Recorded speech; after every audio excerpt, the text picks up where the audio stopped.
नमस्कार. प्रेमाने बोला धन निरंकारची. संत जनानो, आज आपण एका अतिशय महत्वाच्या विषयावर चर्चा करणार आहोत. जो विषय ऐकायला कदाचित मोठा वाटेल किंवा खूप अवघड वाटेल, पण तो जर मनापासून समजावून घेतला तर आपलं संपूर्ण जीवनच बदलून जाईल. तर तो विषय आहे ब्रह्मज्ञान. आजच्या जगात सुख आणि शांती मिळवण्यासाठी आपण अनेक भौतिक वस्तू जमा करतो, जसं पैसा, गाडी, बंगला, नातेसंबंध. आणि हे सगळं मिळूनही मनाच्या कोणत्या तरी एका कोपऱ्यात रिकामं पण जाणवतं. तर असं का होतं?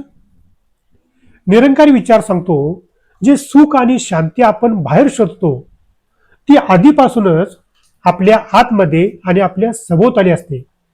आपली फक्त नजर तिथपर्यंत जात नाही. आजच्या या व्हिडिओमध्ये आपण समजावून घेऊया की ब्रह्मज्ञान म्हणजे नक्की काय, आपल्या आयुष्यामध्ये या ब्रह्मज्ञानाचा उपयोग काय, महत्व काय किंवा फायदा काय. तरी हा व्हिडिओ शेवटपर्यंत बघा, कारण आजपासून तुमच्या विचारामध्ये किंवा तुमच्या विचाराकडे बघण्याचा दृष्टिकोन नक्की बदलेल. प्रेमाने बोला, ब्रह्मज्ञान म्हणजे काय? ब्रह्म म्हणजे परमात्मा किंवा ईश्वर, जो या विश्वाचा चालक आणि मालक आहे. आणि ज्ञान म्हणजे समजणे किंवा ओळख करून घेणे. म्हणजेच ब्रह्मज्ञान म्हणजे निराकार परमात्म्याची प्रत्यक्ष ओळख करून घेणे. आज आपण बऱ्याच वेळा पाहतो, ईश्वर कुठेतरी लांब आहे असं वाटतं. आकाशात आहे, पर्वतावर आहे, किंवा दरीमध्ये आहे, किंवा देवळामध्ये आहे.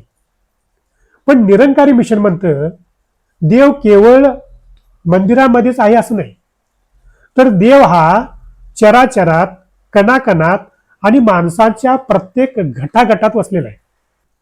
आपल्या श्वासा इतका तो आपल्या जवळ आहे.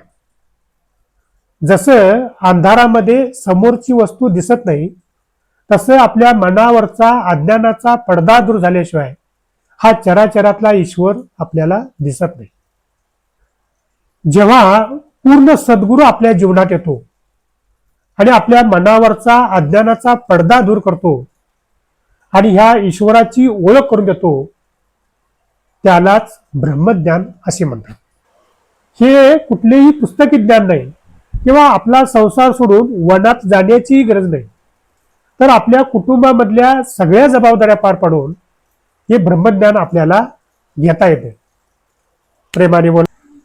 आता सर्वात महत्वाचा तुमच्या मनामध्ये प्रश्न आला असेल की हे ब्रह्मज्ञान का घ्यायचं, किंवा या ब्रह्मज्ञानाचा आपल्या जीवनामध्ये किंवा आयुष्यामध्ये काय फरक पडणार आहे,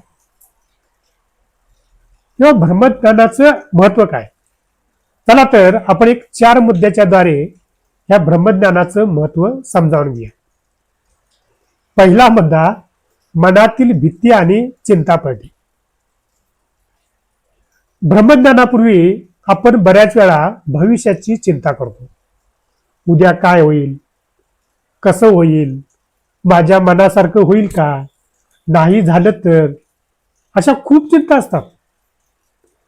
आणखी मरणाची सुद्धा भीती असते, कारण अजून खूप जगायचं असतं. पण ज्यावेळी ब्रह्मज्ञान मिळतं त्यावेळी समजून चुकतं की हा निराकार ईश्वरच सर्वत्र आहे. त्याच्याच इच्छेने हे सगळं जग चाललंय आणि त्याचाच वास माझ्यामध्ये आहे आणि माझा रक्षण करता सुद्धा तोच आहे. त्यामुळे मनातली भीती पळून जाते आणि आपण निश्चिंत राहतो. म्हणून पहिला फायदा की आपल्या मनातल्या सगळ्या भीत्या निघून जातात. दुसरं, अहंकार कमी होतो आणि नम्रता वाढते.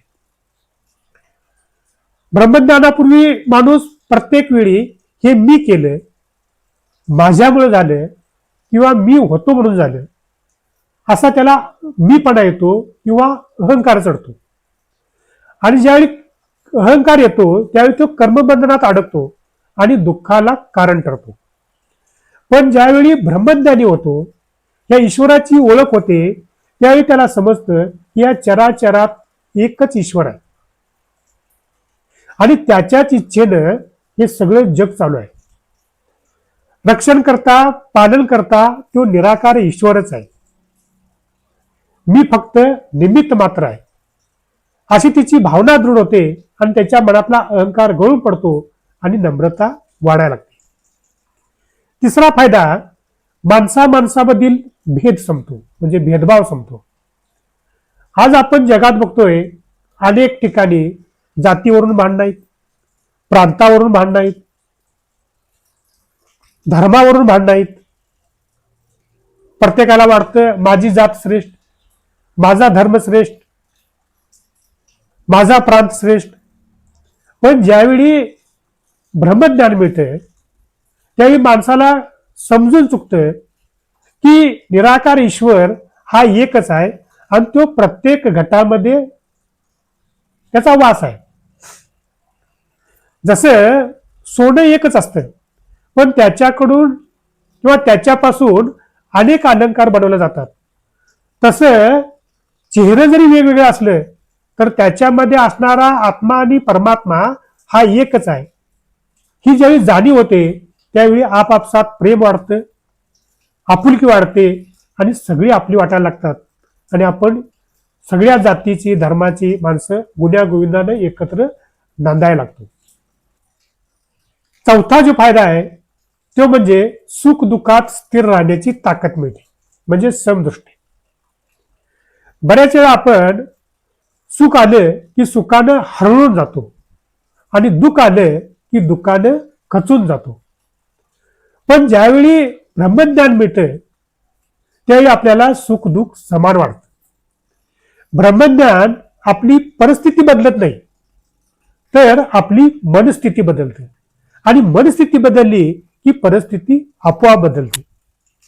म्हणून ब्रह्मज्ञानानंतर माणूस सुखात असू दे, दुःखात असू देत, अडचणीत असू देत, तो कायम स्थिर राहतो. जसं झाड ऊन असून देत, वारा असून देत, पाऊस असून देत, ते एका जागी स्थिर राहतं. तसं आपल्या आयुष्यात किती दुःख, संकट किंवा अडचणी आल्या तरी आपलं मन स्थिर राहतं.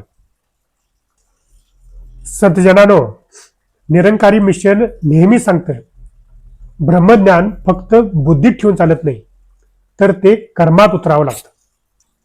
ब्रह्मज्ञान मिळाल्यानंतर माणूस आपली कौटुंबिक जबाबदारी प्रेमानं पार पाडतो, ऑफिसमध्ये प्रामाणिकपणे काम करतो आणि समाजामध्ये सगळ्यांचा आदर करतो.